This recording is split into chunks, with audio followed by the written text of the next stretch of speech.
Hello, ನಮಸ್ಕಾರ. Simple recipes and ಕ್ರಿಯೇಷನ್ಸ್‌ಗೆ ಸ್ವಾಗತ. ಯಾವಾಗಲೂ ನುಗ್ಗೆಕಾಯಿ ಸಾಂಬಾರು, ನುಗ್ಗೆಕಾಯಿ ಒಗ್ಗರಣೆ ಹಾಕ್ಕೊಂಡು ತಿನ್ನೋದು, ನುಗ್ಗೆಕಾಯಿನ ಹಂಗೆ ಬೇಯಿಸ್ಕೊಂಡು ಉಪ್ಪು ಖಾರ ಹಾಕ್ಕೊಂಡು ತಿನ್ನೋದು ಇದೆಲ್ಲ ಮಾಡಿರ್ತೀವಿ. ಇದು ಒಂಥರ ಇದು ಒಂಥರ ರೈಸು ಟ್ರೈ ಮಾಡೋಣ ಅಂತ ಮಾಡಿದ್ದೀನಿ. ನುಗ್ಗೆಕಾಯಿ ಬಿರಿಯಾನಿ ಅಂತ. ಟೇಸ್ಟಿಯಾಗಿ ಆಗಿತ್ತು, ತುಂಬಾ ರುಚಿಯಾಗೂ ಆಗಿತ್ತು. ನೀವು ಕೂಡ ಮಾಡ್ಕೊಂಡು ನೋಡಿ, ತುಂಬಾ ಚೆನ್ನಾಗಿರುತ್ತೆ. ಕುಕ್ಕರಲ್ಲಿ ಮಾಡ್ತಾಯಿದ್ದೀನಿ. 4ರಿಂದ 5 ಟೇಬಲ್ ಸ್ಪೂನ್ ಎಣ್ಣೆನ ತೊಗೊಂಡು ಸ್ವಲ್ಪ ಜೀರಿಗೆ ಮತ್ತು ಸಾಸಿವೆನ ಹಾಕ್ಕೊಳ್ತಾ ಇದ್ದೀನಿ. ಚಟಪಟ ಅಂದಮೇಲೆ ಸ್ವಲ್ಪ ಸೋಂಬು, ಹಾಗೆ ಬೆಳ್ಳುಳ್ಳಿ, ಕರಿಬೇವು, ಪಲಾವ್ ಎಲೆನ ಹಾಕ್ಕೊಳ್ತಾ ಇದ್ದೀನಿ. ಹಾಕ್ಕೊಂಡು ಸ್ವಲ್ಪ ಚಕ್ರ ಮೊಗ್ಗು ಹಾಕ್ಕೊಂಡಿದ್ದೀನಿ. ಹಾಕ್ಕೊಂಡು ಬಾಡಿಸ್ಕೊಂಡು ಸ್ವಲ್ಪ ಫ್ರೈ ಆದಮೇಲೆ ಈರುಳ್ಳಿ ಮತ್ತು ಟೊಮೊಟೊ, ಆಲೂಗಡ್ಡೆ 3 ಕಟ್ ಮಾಡಿ ಇಟ್ಕೊಂಡಿದ್ದೀನಿ. ಈರುಳ್ಳಿನ ಹಾಕ್ಕೊಂಡು ಬಾಡಿಸ್ಕೊಂಡು 2 ಟೊಮೊಟೊನ ಆ್ಯಡ್ ಮಾಡ್ತಾಯಿದ್ದೀನಿ. ಹಾಕ್ಕೊಂಡು ಸ್ವಲ್ಪ ಬಾಡಿಸ್ಕೊಂಡಾದಮೇಲೆ ಒಂದು ಆಲೂಗಡ್ಡೆನ ಕಟ್ ಮಾಡಿ ಹಾಕ್ಕೊಳ್ತಾ ಇದ್ದೀನಿ. ನಿಮಗೆ ತರಕಾರಿ ಯಾವುದು ಇಷ್ಟನೋ ಅದನ್ನೆಲ್ಲ ತರಕಾರಿ ಆ್ಯಡ್ ಮಾಡ್ಕೊಬೋದು. ಇದ್ರ ಜೊತೆ ಬೀನ್ಸ್ ಕೂಡ ಆ್ಯಡ್ ಮಾಡ್ಕೊಳ್ಳಿ. ಹಾಗೆ ನುಗ್ಗೆಕಾಯಿನ ಹಾಕ್ಕೊಳ್ತಾ ಇದ್ದೀನಿ. ನುಗ್ಗೆಕಾಯಿನ ನೀವು ಬೇಕಂದರೆ ಇನ್ನೂ ಸ್ವಲ್ಪ ಚಿಕ್ಕ ಚಿಕ್ಕದಾಗಿ ಕಟ್ ಮಾಡಿಕೊಂಡು ಹಾಕ್ಕೊಳ್ಳಿ. ಹಾಗೆ ಒಂದು ಬೌಲ್ ಆಗುವಷ್ಟು ಬಟಾಣಿ ಕೂಡ ಹಾಕ್ಕೊಳ್ತಾ ಇದ್ದೀನಿ. ಇದನ್ನೆಲ್ಲ ಚೆನ್ನಾಗಿ ಫ್ರೈ ಮಾಡ್ಕೊಬೇಕು.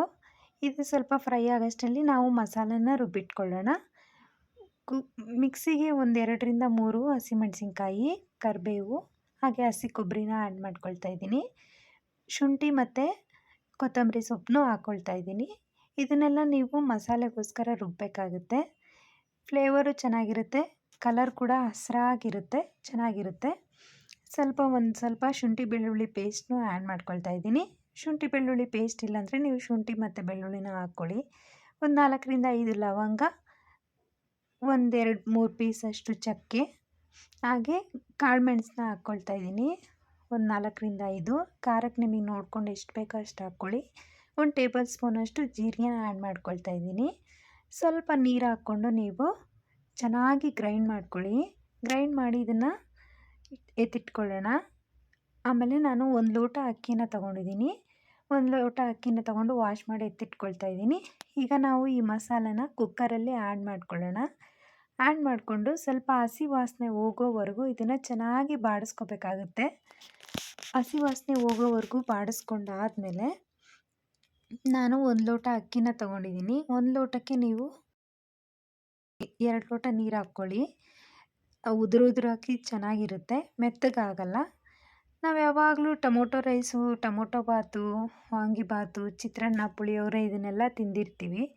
ಇದು ಒಂಥರ ಸ್ಪೆಷಲಾಗಿರುತ್ತೆ. ನೀವು ಒಂದು ಸಲ ಮಾಡ್ಕೊಂಡು ನೋಡಿ, ತುಂಬಾ ಚೆನ್ನಾಗಿರುತ್ತೆ. ನಾನು ವಾಶ್ ಮಾಡಿ ಇಟ್ಕೊಂಡಿದ್ದ ಅಕ್ಕಿನ ಇದರೊಳಗೆ ಹಾಕ್ಕೊಂಡು ಈಗ 2 ಲೋಟ ನೀರನ್ನ ಆ್ಯಡ್ ಮಾಡ್ಕೊಳ್ತಾ ಇದ್ದೀನಿ. ಆ್ಯಡ್ ಮಾಡಿ ಆದಮೇಲೆ ಉಪ್ಪನ್ನು ನೋಡ್ಕೊಂಡು ಹಾಕ್ಕೊಳ್ಳಿ. ನಿಮಗೆ ರುಚಿಗೆ ತಕ್ಕಷ್ಟು ಉಪ್ಪು ಹಾಕ್ಕೊಂಡು ಒಂದು ಕುದಿ ಬಂದಮೇಲೆ ಲಿಡ್ನ ಕ್ಲೋಸ್ ಮಾಡಿ 2 ವಿಸಿಲ್ ಹಾಕ್ಸ್ಕೊಂಡ್ರೆ ತುಂಬಾ ರುಚಿಯಾಗಿರ್ತಕ್ಕಂಥ, ಆರೋಗ್ಯವಾಗಿ ಇರ್ತಕ್ಕಂಥ ಒಂದು ನುಗ್ಗೆಕಾಯಿ ಬಿರಿಯಾನಿ ರೆಡಿಯಾಗುತ್ತೆ. ತುಂಬಾ ಚೆನ್ನಾಗಾಗಿತ್ತು. ಮಕ್ಕಳು ಕೂಡ ಖುಷಿಯಾಗಿ ತಿಂದರು. ನೀವು ಮಾಡಿಕೊಡಿ, ಚೆನ್ನಾಗಿರುತ್ತೆ. ಆಮೇಲೆ ಇನ್ಯಾರೆಲ್ಲ ನನ್ನ ಚಾನಲ್ನ ಸಬ್ಸ್ಕ್ರೈಬ್ ಆಗಿಲ್ವೋ ಪ್ಲೀಸ್ ಸಬ್ಸ್ಕ್ರೈಬ್ ಆಗಿ. ನೋಡ್ತಾ ಇರ್ಬೋದು ಎಷ್ಟು ಚೆನ್ನಾಗಾಗಿದೆ ಅಂತ. ನಾವು ಇದಕ್ಕೆ ಸ್ವಲ್ಪ ಮೊಸರು ಬಜ್ಜಿ ಮಾಡ್ಕೊಂಡಿದ್ದೆ ಸೈಡ್ಗೆ. ತುಂಬಾ ಚೆನ್ನಾಗಾಗಿತ್ತು. ನೀವು ಒಂದು ಸಲ ಟ್ರೈ ಮಾಡಿ ನೋಡಿ, ಟೇಸ್ಟ್ ಹೇಗಿತ್ತು ಅಂತ ಕಮೆಂಟಲ್ಲಿ ತಿಳಿಸಿ. Thank you so much. Thank you for watching video.